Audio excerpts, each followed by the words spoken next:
Le damos la bienvenida al diputado del MPP, Frente Amplio, Sebastián Valdomir. Se terminó la rendición de cuentas en la Cámara de Representantes. Mañana ya ingresa al Senado. Quizás por eso, cuando entró al estudio, dijo: estoy más tranquilo. Le damos la bienvenida. Un gusto recibirte esta tarde en Palabras Cruzadas. Buenas tardes, Ana. Buenas tardes, Wilmar. Gracias por la invitación. Un gusto, como siempre, acompañar el programa. También hay que decir que cuando se hicieron las largas sesiones de la Cámara de Diputados, tú en determinado momento dijiste que se había quebrado la confianza entre el Frente Amplio y la coalición republicana. En este momento también el Partido Nacional ha dicho que no considera que sea un momento para concurrir a la reunión con el presidente de la República. Recordemos que el presidente va a asistir a fines de septiembre a la Asamblea de Naciones Unidas y quería conversar con los líderes de todos los partidos políticos por el posicionamiento internacional de Uruguay, un tema nada menor. Desde el Partido Nacional se le dijo que consideraban que no era el momento.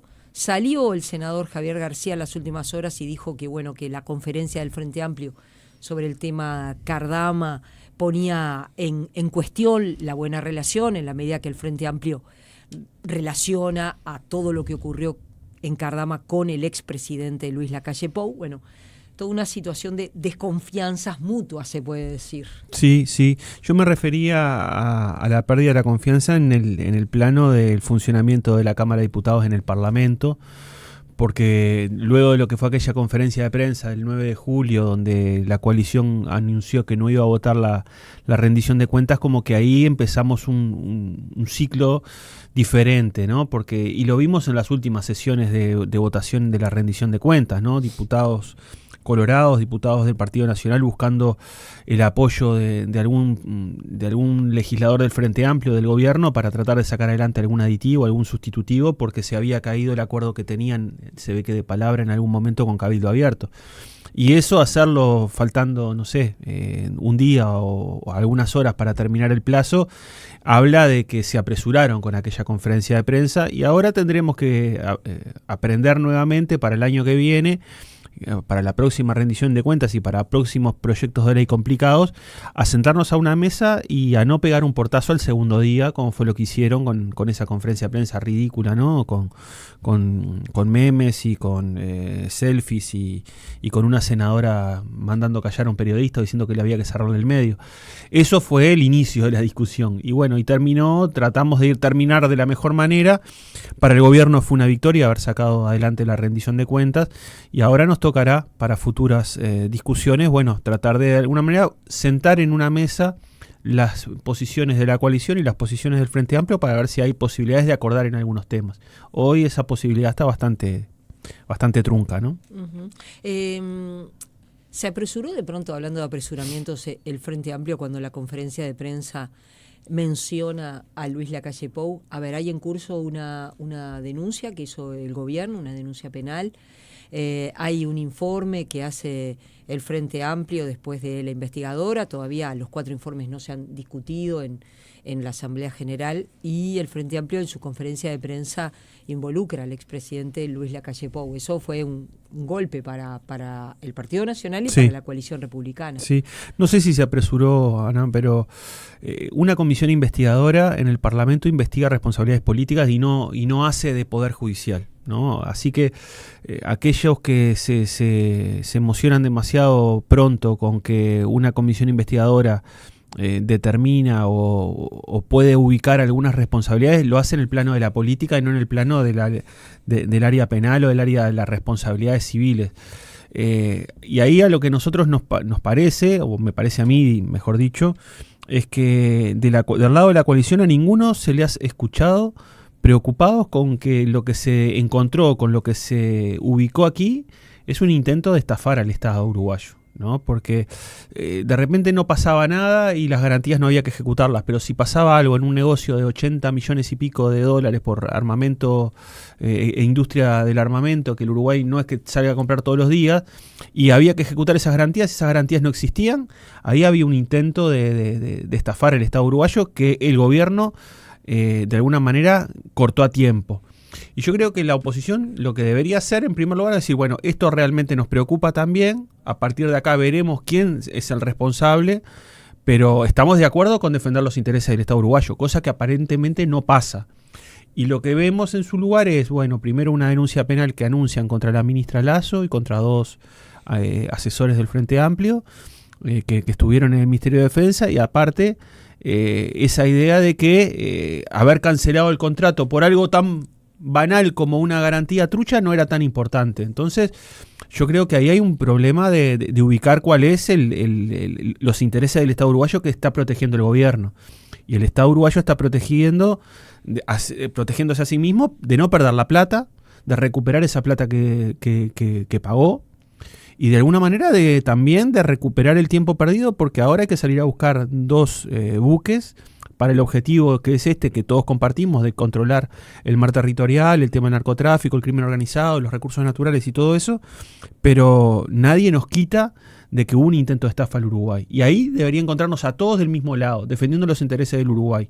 Y lamentablemente no lo vemos así. Si hay un apresuramiento en señalar la responsabilidad política del presidente, yo creo que era importante para nosotros marcar la cadena de responsabilidades. Y ahí hay 2 ex ministros de defensa que estuvieron involucrados en esto y actuaron por orden de alguien, o actuaron por su propia investidura como ministros de defensa. Eso es lo que tendremos que determinar. Hasta tanto ellos no lo aclaren, nosotros tenemos que colegir, digamos, que el presidente estaba al tanto y consciente de los riesgos que se habían asumido, por lo tanto es responsable político de haber tomado esa decisión. Ahora, más allá de los cruces, ¿no?, entre gobierno y oposición por este tema, hay algo de fondo que es importante, que lo mencionaste al pasar allí, que es si el Uruguay o no va a tener estas patrulleras, ¿no? ¿Cómo lo ves eso? ¿Podrá este gobierno cumplir con eso? Yo creo que en algún momento van a estar acá antes que termine este gobierno, ese es el compromiso que se asumió. Seguramente no sean buques 0 kilómetros, de repente no son 2 buques 0 kilómetros que hay que contratar, que hay que esperar a que se construyan, etcétera,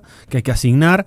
Pueden ser 2 buques como los que han ofrecido algunos países con el cual Uruguay tiene vínculos y que de repente los están sacando de su stock. Y posiblemente ahí podemos conseguir algún buque con las mismas utilidades o no nuevo, pero por lo menos la función se va a cumplir. Yo creo que ahora el objetivo que tenemos todos, y me consta que lo tiene el gobierno, es que el tiempo perdido, de estos 18 meses que se perdieron del actual gobierno, por lo menos nos dejen a nosotros en el 28 o en el 29 con las patrulleras ya funcionando y con el tema cerrado. Esa es la intención. La plata de alguna manera que se iba a gastar se va a seguir invirtiendo en esto, y la necesidad está ahí. Nosotros entendemos que es un tema que tiene que ser cubierto. Ahora, el tiempo que pasó y el intento de desfalco al Estado uruguayo no nos lo quita nadie, ¿no? Porque se perdió tiempo, se perdió dinero, se perdió prestigio, ¿no? Porque fuimos a negociar con alguien que nos quiso engañar. De repente lo engañaron a él también, no me voy a meter en eso, pero ese es el fondo del asunto, y que parece que fuera tan huidizo para algunos actores del sistema político de la oposición actual, ¿no? Es decir, no decirle que hubo un intento de estafa a lo que a todas luces es un intento de engaño al Estado uruguayo. Para mí eso es lo más importante. Ojalá que se aclare todo, a ver si alguien se desvió de la normativa, que lo explique. Si alguien cometió un dolo sabiendo que lo hacía, bueno, tendrá que determinar si es inocente o no, y que el Uruguay de alguna forma logre limpiar esto, teniendo las patrulleras en algún momento, y que logre cerrar de una buena vez este culebrón, ¿no? Uh-huh. El viernes estuvo con nosotros el diputado del Partido Nacional, Pablo Abdala, y habló que a su criterio el Frente Amplio y Cabildo Abierto tenían una coalición parlamentaria, que ahora trascendía la rendición de cuentas, y que también proyectos vinculados con el porte de armas, que era una iniciativa del Ministerio del Interior, eran presentados por Cabildo Abierto. ¿Cómo es el vínculo, o efectivamente se puede hablar de una coalición parlamentaria entre el Frente Amplio y Cabildo Abierto? No hay una coalición parlamentaria entre el Frente y Cabildo, pero respondiéndole al colega, ¿y si lo hubiera qué? ¿No? Si se lograra acordar en algunos temas y se pudiera funcionar, por ejemplo, en base a un interés o a una preocupación compartida, como por ejemplo la situación de los deudores, ¿qué habría de malo en ello? Pero no lo hay. Y aparte, a mí me llama la atención de que cuando los votos de Cabildo le aseguraron a la coalición anterior sacar la LUC y sacar adelante la reforma jubilatoria, ahí parece que no había tanto problema con con los votos, con que los votos los aportara Cabildo Abierto.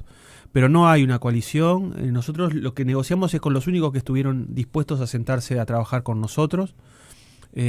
Porque ya te digo, lo hablamos en la primera respuesta, al segundo día de la rendición hubo una parte importante de la bancada de la oposición que dijo que no, que con nosotros no iba a ser, y dijeron que no iban a votar la rendición. Entonces nosotros negociamos con el único que estaba a mano, que era Cabildo Abierto. Si esto se va a extender para adelante, yo creo que a priori están los términos que tenemos que cumplir, ¿no? Hay que elaborar un proyecto que cubra la situación de los deudores, que es algo que Cabildo Abierto viene trabajando hace muchos años. Es más, junto firmas, es un interés genuino, digamos, de su plataforma política, y algunos otros temas que pueden estar arriba de la mesa. Pero, a ver, la coalición votó afirmativamente casi 200 artículos de esta rendición de cuentas. Votaron temas en Ministerio del Interior, votaron temas en el Ministerio de Educación y Cultura, votaron temas en otras tantos incisos. Entonces, yo lo que creo que hay una dificultad tan grande de decir que se equivocaron con esa decisión y que lo que nosotros hicimos era lo que teníamos a mano para hacer, que era tratar de conseguir los 2 votos que nos faltaban. Y por otro lado, luego se contrasta con lo del final, ¿no? A la desesperada, faltaban unas pocas horas para terminar de votar todo y tratando de conseguir el apoyo del Frente Amplio para temas que son interesantes, importantes, como los que ha dicho la diputada Auer, para relacionados a la discapacidad. Pero bueno, después de 4 días ahí adentro que te están diciendo que tu gobierno es poco menos que el peor de la tierra, y en un momento de razonabilidad se sientan a conversar con nosotros porque otros acuerdos se le cayeron, hubiéramos empezado de otra manera, ¿no? Ahora, algunos legisladores de la coalición daban por descontado que Cabildo Abierto le iba a dar los votos al Frente Amplio. 72 horas antes, Wilmar, nosotros no teníamos los votos. 72 horas antes, 48 horas antes de la conferencia de prensa no había rendición de cuentas. De hecho, el senador Andrés Ojeda del Partido Colorado dijo que era como una especie de acting, lo que hacía el Frente con Cabildo, decir, bueno, no sabemos si van a estar o no, pero que siempre se supo que iban a estar. No. 48 horas antes de la conferencia del general Manini, del ex senador Manini, nosotros no teníamos rendición de cuentas. Y ya estábamos preparando planes B, digamos, de contingencia, porque se nos caía la asignación única para las infancias, se nos caía la creación de los 300 cargos en la policía y se caían recursos incrementales en varios lados. También se atenuaban muchos problemas, ¿no? Porque los 50 millones de reasignación interna del gasto se hicieron recortando vacantes y recortando partidas de funcionamiento, algo con lo cual el gobierno se ganó un conflicto con la COFE. Entonces, si la rendición de cuentas no salía, se disolvía el conflicto con la COFE, se disolvía el conflicto con el Instituto de Colonización porque le dejábamos los 10 millones de dólares que se le había recortado de su presupuesto anual. Entonces se disolvían varios problemas, pero las prioridades no iban a salir. Y 48 horas antes, te lo pongo en esas horas, nosotros no teníamos los votos de Cabildo, porque posiblemente pudiéramos tener una posibilidad de dialogar con el diputado Perrone, pero otra era distinta, era la posición de la diputada Bonavita, entonces era muy posible que nosotros no tuviéramos los votos. Pero, por ende, yo lo que digo es, si nosotros queremos llegar el año que viene a un lugar distinto, tenemos que recorrer caminos diferentes.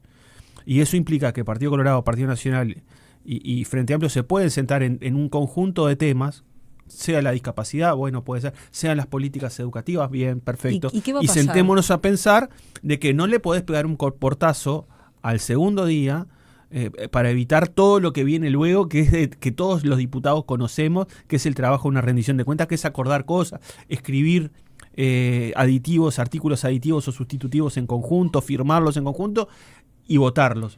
Bueno, el año que viene veremos si podemos y estamos a la altura de lograrlo. Este año no fue posible. ¿Y si antes de que llegue la rendición de cuentas el Frente Amplio convoca a todos los partidos y conversa? Sí, porque, puede ser. Porque acá nosotros hemos tenido legisladores de la coalición que han dicho, bueno, el gobierno llegó con la rendición de cuentas sin haberse negociado primero. Pero Ana María, un gobierno tiene un poder ejecutivo tiene la responsabilidad de enviar un proyecto de ley al Parlamento y la negociación empieza cuando el proyecto llega. Le dimos 7 días para que lo leyeran, porque el Ministerio de Economía mandó la documentación antes del 1 de julio y nosotros empezamos a tratar esto el 8 de julio. Entonces hubo 7 días para decir, bueno, acá hay prioridades, todo el mundo sabía cuáles eran nuestras prioridades, todo el mundo sabía por dónde iban a venir nuestros énfasis. Pero al segundo día dijeron no vamos a votar en general y nosotros ahí empezamos a sacar un cálculo que era muy sencillo, es decir, ¿Cómo le escribieron una carta al presidente de la República hace menos de una semana con el tema de discapacidad si ahora anuncian que no van a votar en general la rendición de cuentas?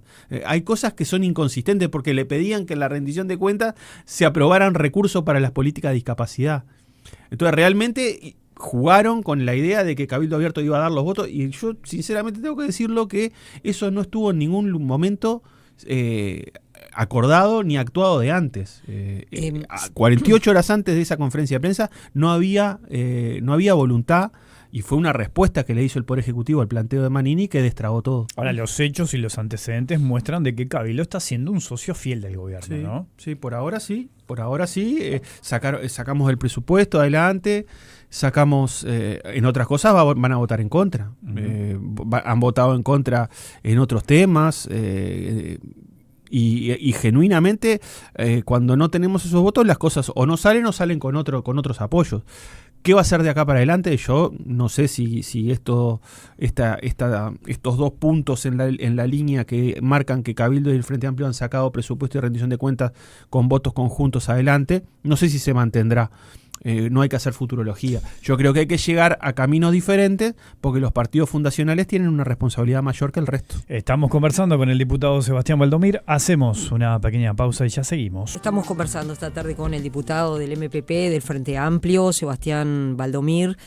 Bueno, recibimos la triste noticia del fallecimiento de un músico y una persona tan querida por nosotros como es Rubén Rada. Sí, me quedé helado, la verdad. Yo no sabía que estaba internado Rada y aparte es como esa imagen que siempre va a estar presente, ¿no? Y de un referente de la cultura uruguaya. Ahora me estaba acordando, gran amigo también de Pepe. Esa foto que Pepe está bailando es porque Rada está actuando en un cierre de campaña del Frente Amplio. Y bueno, un abrazo enorme a la familia y a sus seguidores, ¿no? Sí, estamos hablando de ni hablar de uno de los músicos más importantes, ¿no? Del sí. Uruguay, referente, sin dudas, no solo por todo lo que hizo, obviamente, sino cómo marcó a otros, ¿no? Y bueno, de hecho, esto que nos acabamos de enterar, obviamente ya está generando muchísima repercusión, no solo en Uruguay, en la Argentina también, estaba mirando recién muy algunos, querido, claro, algunos portales de la República Argentina, muy querido, muy respetado, con un vínculo y con una amistad además enorme con otros músicos de Río de la Plata, de Brasil también. Bueno, en fin, la verdad que es una noticia que ha sacudido al Uruguay entero en este momento. Estábamos hablando de política, estábamos hablando también de la rendición, de lo que ha pasado con el gobierno en estos últimos días de negociación en diputados. Y te pregunto y te llevo también, Sebastián, a nivel general, de cómo está el gobierno. ¿Vos cómo lo estás analizando hoy? ¿Qué diagnóstico haces del gobierno después de las críticas que ha recibido? El 25 de agosto el Frente Amplio celebró el Día del Comité de Base también. Sé que estuviste recorriendo algunos aquí en Montevideo, como otros dirigentes. ¿Qué les dejó esa jornada, por ejemplo, y cómo analizás este momento del gobierno? Creo que el gobierno está en una situación frágil. Evidentemente no se planifica nunca que a 18 meses de empezado un periodo estés con un grado de desaprobación tan alto. La política le exige, la ciudadanía le exige a la política respuestas muchísimo más rápidas de lo que los gobiernos lo están dando. Pero a nosotros nos importa sobre todo y nos interesa que el gobierno logre de alguna manera dar respuesta a los compromisos que asumió y de alguna forma empiece a cumplir con su agenda de transformaciones y de prioridades. Yo creo que igualmente en la situación que estamos ahora, me animo a decir como analista, pero también como integrante de la bancada de gobierno, que nosotros vamos a estar con estos niveles de aceptación entre 20 y 30%, por lo menos hasta el año que viene. Un buen tiempo, y la gestión de las prioridades, la concreción de los hitos en cada uno de los ministerios y de las políticas que vamos a estar instrumentando y que se están instrumentando desde que arrancó el 1 de marzo del 25, van a ir llevando al gobierno a un nivel distinto y por lo menos a una tónica diferente con relación a la ciudadanía. Obviamente que eso para cualquier gobierno es difícil atravesar, 2 años o la mitad de su periodo con niveles de aceptación bajos. Eso tensiona muchísimo, sobre todo a los integrantes del gabinete, lo que tiene que ver con el relacionamiento con el Frente Amplio también se tensiona mucho. Entonces estamos en una situación frágil, no hay que esconderlo, no hay que pelearse con eso, hay que reconocerlo y salir trabajando mucho más y con mucha más rapidez, que son esos tiempos del Estado que muchas veces te impiden que las concreciones empiecen a plasmarse de una manera muchísimo más expeditiva. Por otro lado, el Frente Amplio está en un periodo de congreso y esto fue lo que yo vi ayer en el 25 de agosto, ¿no? Si bien se hicieron actividades en más de 300 comités de base a lo largo y ancho de todo el país, había un conjunto de militantes preocupados primero no por el Congreso en sí, que es en octubre, sino por la situación del gobierno, y precisan de la gente que va información de primera mano. Querían, en mi caso, información de primera mano con respecto a cómo fue la negociación para sacar adelante la rendición de cuentas y qué se espera con esta rendición de cuentas aprobada, descontando que en el Senado va a salir porque tenemos mayoría. Entonces, el Frente Amplista también está preocupado con la situación del gobierno y eso incluso ha hecho que se baje un poco la crítica. La crítica, sí, ha bajado un poco la intensidad. Se ve del otro lado de la calle a quién tenés enfrente, ¿no? Del otro lado de la oposición, qué tipo de oposición está actuando con respecto al gobierno. Entonces, bueno, se podrán tener discrepancias. De hecho, hay discrepancias con la política exterior, con algunos aspectos de la política, no sé, en calle, con algunos aspectos de la política de seguridad. Podrán haber discrepancias, o con la política económica. Pueden haber discrepancias genuinas, y está bien que la haga porque el Frente Amplio es un partido plural, pero bajó un poco la intensidad de ese fuego amigo, digamos, de esa discrepancia permanente, porque lo que se está viendo es que es el gobierno el que está en una situación comprometida. Y yo creo que, bueno, el Congreso nos viene bien para hacer un balance, el documento de balance, el documento que se va a discutir en el Congreso es un buen documento, que ahora está recorriendo toda la estructura del Frente Amplio, luego que fue aprobado por el plenario de hace 2 semanas. Y bueno, y en el Congreso de octubre veremos las tesis y veremos un poco cuáles son los énfasis para que el gobierno de alguna manera logre un ritmo diferente al que está teniendo ahora. Uh-huh. ¿Y cuáles son esos énfasis que quiere poner el Frente Amplio? ¿Continuará en la presidencia Fernando Pereira? Sí, yo creo que ese es un acuerdo. El Frente Amplio se ha visto unificado con la presidencia de Fernando, se ha visto con una voz firme de mando. Se han visto logros importantísimos en el funcionamiento de la orgánica y es uno de los principales defensores del gobierno. Así que en eso no hay discrepancia. No es un congreso para cambiar presidentes ni para cambiar estructuras. El año que viene se elegirán los plenarios departamentales y el plenario nacional. Pero ahora es para cerrar de alguna manera el análisis de estos primeros 18 meses de gobierno, de las campañas, ¿no? Porque hubo una campaña interna, hubo una campaña nacional, hubo una campaña hacia el balotaje de noviembre y luego fueron las campañas departamentales, donde se lograron algunos objetivos y otros no. Este Congreso, José Pepe Mujica, sirve para hacer el balance de todo eso. Y aparte nos relanza para una disputa en el 27, el 28 y el 29. Así que bueno, viene bien ese Congreso justamente para que desde la parte de la fuerza política, que es el principal defensor del gobierno ante la opinión pública, se enganche nuevamente una agenda positiva, digamos, de sinergia entre fuerza política y gobierno. Uh-huh.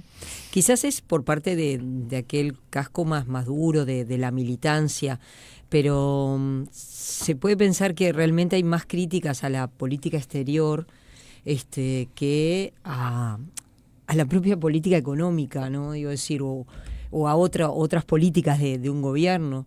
En este caso, por ejemplo, lo que acaba de pasar con la vicecanciller Zuccasi, que en una declaración pública con el periodista Jorge Valmeli, ella dijo, bueno, si nosotros somos parte de la Corte Penal Internacional, porque somos Estado miembro, así adhirió Uruguay, y Netanyahu viene al Uruguay, tiene que ser detenido, porque nosotros tenemos que cumplir con esas normas internacionales.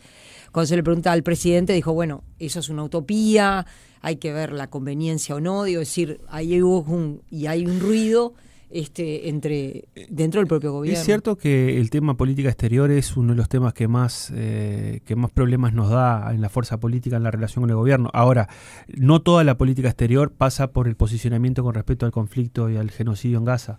Uruguay está jugando otras responsabilidades en el Mercosur, en la CELAC, en el Consenso de Brasilia, y pasan bastante más desapercibidos porque, claro, lo que ocupa mucho más espacio es esto otro. El gobierno igualmente ha calificado lo que pasa en Gaza como una masacre, es gravísimo. El Frente Amplio tiene una posición bien clara que la ha anunciado y que la ha defendido, y esa es la postura que nosotros también defendemos y llevamos adelante.